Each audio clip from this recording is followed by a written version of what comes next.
हर तकलीफ में आदिवासियों को उनके सम्मान में, उनके न्याय के लिए उगलती मशाल, ये किसी पहचान की मोहताज नहीं है। जो राजस्थान से बिलोंग करते हैं, दादा भंवरलाल जी परमार, इनको मैं सामाजिक सम्मेलन के लिए आमंत्रित करता हूँ।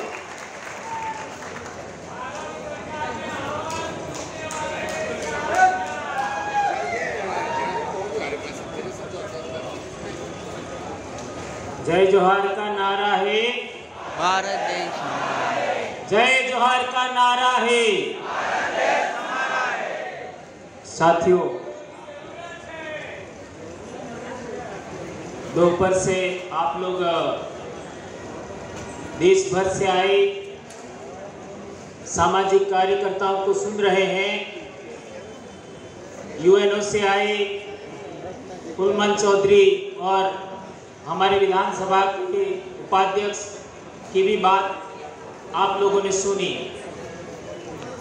सबसे पहले तो देश भर के आदिवासियों को नागपुर में आमंत्रित करने के लिए, सभी प्रभावशाली सामाजिक कार्यकर्ताओं को आमंत्रित करने के लिए बिरसा ब्रिगेड और आदिवासी विचार मंच के साथियों को हम धन्यवाद देना चाहेंगे। मैं अपनी बात कहने से पहले आप लोगों की एकाग्रता चाहता हूं। यदि एकाग्रचित हो करके आप लोग बात को समझते हैं, सीखते हैं, तो बोलना अच्छा होगा। दोस्तों, बहुत बड़ी मेहनत करने के बाद ये पंडाल सजा है और देश भर के लोग यहाँ पर आए हैं। हमारे दक्षिणी राजस्थान से भी करीब 100 लोग यहाँ पर आए हैं। 100 लोग 1.5 दिन की यात्रा करके यहाँ पर आए हैं और यहाँ पर आप लोगों की बातें सुनी। जहां तक बात है पूरे देश में आदिवासियों की समस्याओं को लेकर के, मैं 2002 से समाज में काम कर रहा हूं और मैंने आज तक पाया है कि जहां भी आदिवासियों का सम्मेलन होता है वहां समस्याओं पर ज्यादा चर्चा होती है, लेकिन समस्याओं का कारण क्या है उस पर चर्चा बहुत कम होती है।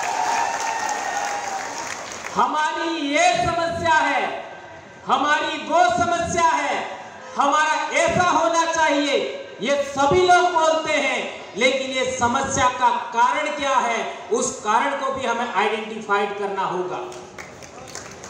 अभी हमारे उत्तर प्रदेश के एक भाई ने बोला था कि क्या इस देश में आदिवासी आजाद है, तो मैं कहना चाहता हूं कि 1950 तक तो हम लोग आजाद थे, लेकिन आज आजाद है कि नहीं है यह सोचने का विषय है।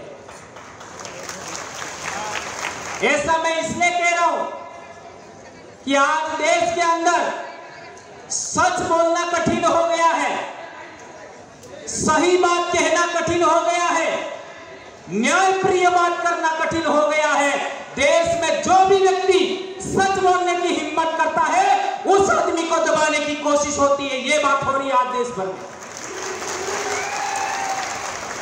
यदि आज की तारीख में आदिवासियों को बचाना चाहते हो तो सबसे पहले हम आदिवासियों को एक जगह इकट्ठा होने के लिए हम लोगों को कोशिश करनी चाहिए और यह काम एक दिन के कार्यक्रम में संभव नहीं है।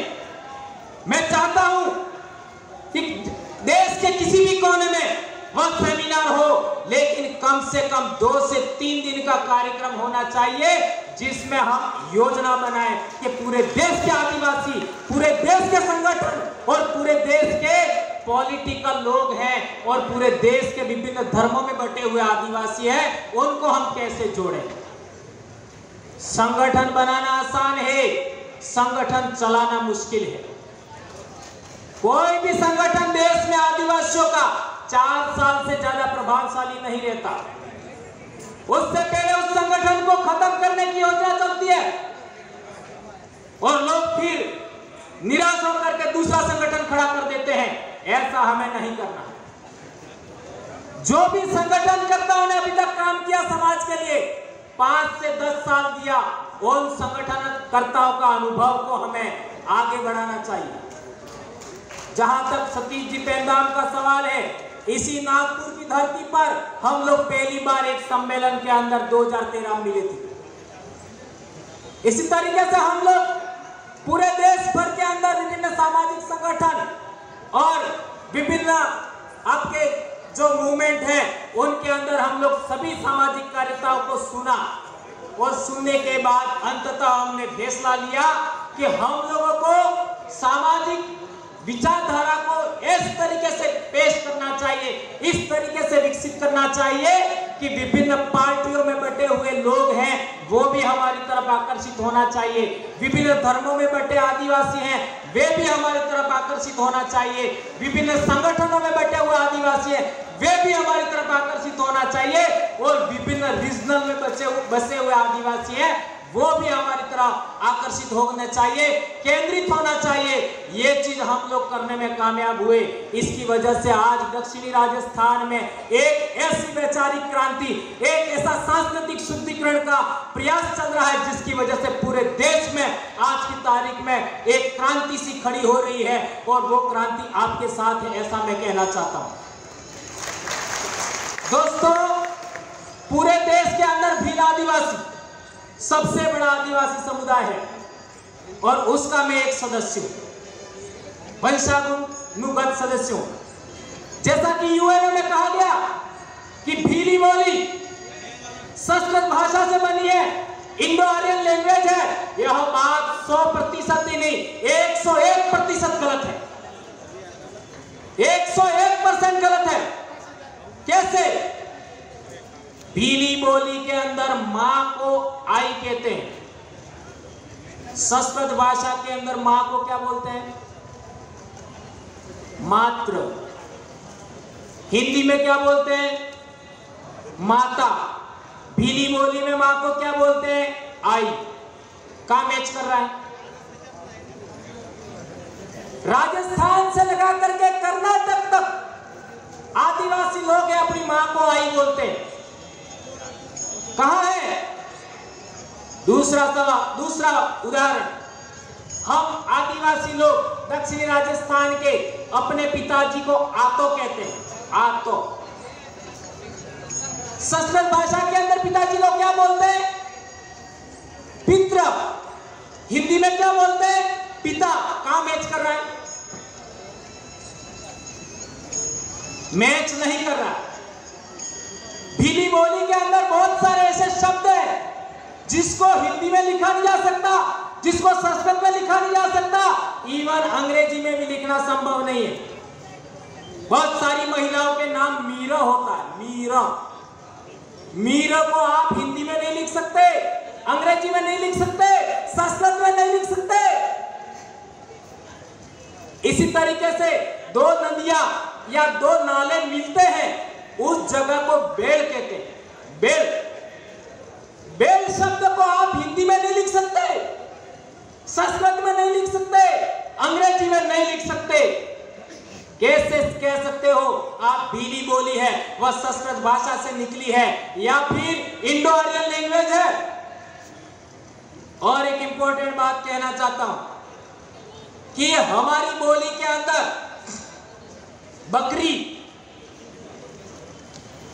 बकरी को बाकरू ऐसा भी कहते हैं और हिंदी में बकरी कहते हैं और संस्कृत में अजा कहते हैं। तो ऐसे शब्दों का चयन करके बाकरू बकरी, ऐसा शब्दों का चयन करके इन लोगों ने कहा होगा कि भीली है वो इंडो आर्यन है या संस्कृत से निकली है, ऐसा कहा होगा।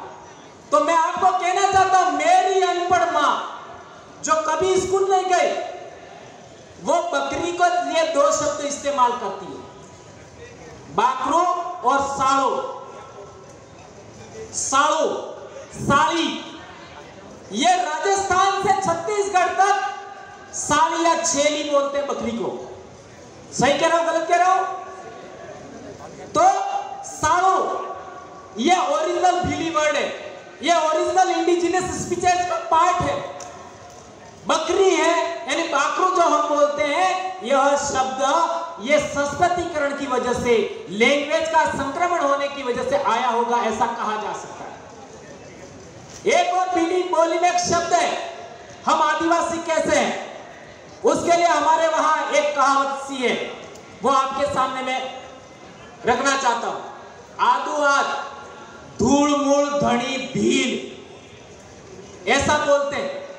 आदू आद का मतलब होता है अनादिकाल से। धूल मूल यानी इस मिट्टी के धनी यानी मालिक भील, ऐसा बोलते हैं। यह हमारे गीतों में मिलता है, यह हमारी कहावतों में मिलता है, यह हमारे जो आपका क्या कहते हैं पूजा के मंत्र होते हैं, सुमिरन मंत्र होते हैं, उनमें भी मिलता है। आदू आद धूल मूल धनी भील, ये अनपढ़ लोग बोलते थे। आज की तारीख में पढ़ा लिखा इंसान है, वो अपने आप को आदिवासी कहने से शर्मा सकता है, लेकिन अनपढ़ आदिवासी थे, इस शब्द को बोलते थे। इसी तरीके से एक और उदाहरण, मैं बोली पर ही ज्यादा बोलना चाहता हूं। एक और उदाहरण, गाय को गौ कहते, हिंदी में गाय कहते, हमारी बोली के अंदर डाही बोलते। कहां मैच कर रहा है? भैंस को वो लोग संस्कृत भाषा में महिष बोलते हैं, हमारे डूबी बोलते। कहां मैच कर रहा है बताइए? एक भी शब्द ऐसा नहीं है भीली बोली का जो इंडो आर्यन लैंग्वेज से मैच करता है। कुछ शब्द जो उनकी बोली के हमारे बोली में आ गए, उन शब्दों के आधार पर इन लोगों ने ऐसा बोला है। तो ये मैं कहना चाहता हूं कि कोई बंदा ये कहता है, ये साबित करना चाहता है कि भीली बोली इंडो आर्यन लैंग्वेज है और संस्कृत से निकली है, वो पहले भंवरलाल परमार से डिबेट कर ले, ये मैं खुला चैलेंज दे रहा हूं। 2500 शब्दों का मैंने भीली बोली का शब्दकोश तैयार किया है, 2500 शब्दों का, और बहुत सारे शब्द ऐसे हैं जैसे च, छ, श, अक्ष, तर, ज्ञ, ये शब्द हमारी भीली बोली में होते ही नहीं है और इनके बगैर संस्कृत भाषा नहीं लिखी जा सकती। ये बात ध्यान रखनी होगी। संस्कृत भाषा 10वीं सदी से पहले है या नहीं है, इस पर भी प्रश्नवाचक चिन्ह है। भारत देश के अंदर शिलालेखों में, भारत देश के अंदर साहित्यों में प्राचीनतम उल्लेख मिला है वो पाली प्राकृत भाषा का मिला है, और प्राकृत भाषा से ही मराठी बनी है, प्राकृत भाषा से ही गुजराती बनी है। ये बात हमको ध्यान में रखना होगा दोस्तों। एक बात और, जो लोग भीली बोली के शब्द बोल नहीं सकते, जो लोग भीली बोली के शब्द बोल नहीं सकते, जो भीली बोली के शब्दों का अर्थ नहीं जानते, जो लोग भीली बोली को समझ नहीं सकते, वो कैसे कह सकते हैं कि भीली इंडो आर्यन है या आदिवासी स्पीचेज है, वह इंडो आर्यन स्पीचेज से निकली है। तो दोस्तों, टाइम का हमारे पास लिमिट है, बोलने के लिए बहुत सारी बात है, लेकिन आज इस पंडाल से, इस ग्राउंड से, नागपुर से एक बात लेकर के हमको जाना है कि हम लोग आने वाले पीरियड में 2 से 3 दिन का एक पूरे देश के आदिवासियों का योजनाबद्ध तरीके से जन जागरण करने के लिए, वैचारिक एकीकरण करने के लिए, सांस्कृतिक शुद्धिकरण करने के लिए हम लोग योजना बनाएंगे, ऐसा मैं आह्वान करता हूं। और सतीश जी से कहना चाहता हूं, इस तरीके का रोड मैप और सभी कार्यकर्ताओं को रोड मैप बना करके सबको पुनः इसी नागपुर की धरती पर आह्वान करना चाहिए। हम लोग पिछले 13 सितंबर को 100 से 150 लोग छत्तीसगढ़ रायपुर गए थे। यदि ये अनाउंस पहले हो जाता तो ये जितनी संख्या दिख रही है इतनी तो अकेले राजस्थान से होती, अकेले राजस्थान से। इतनी सी बात मैं कहना चाहता हूं। धन्यवाद। जय जोहार। एक नारा हो जाए, जय जोहर का नारा है। 2 हाथ ऊंचा करके, मेरी आवाज बहुत भारी है। जय जोहर का नारा है, जय जोहर का नारा है। अबु आदि सुमरे अबु आरा। धन्यवाद। जोहार।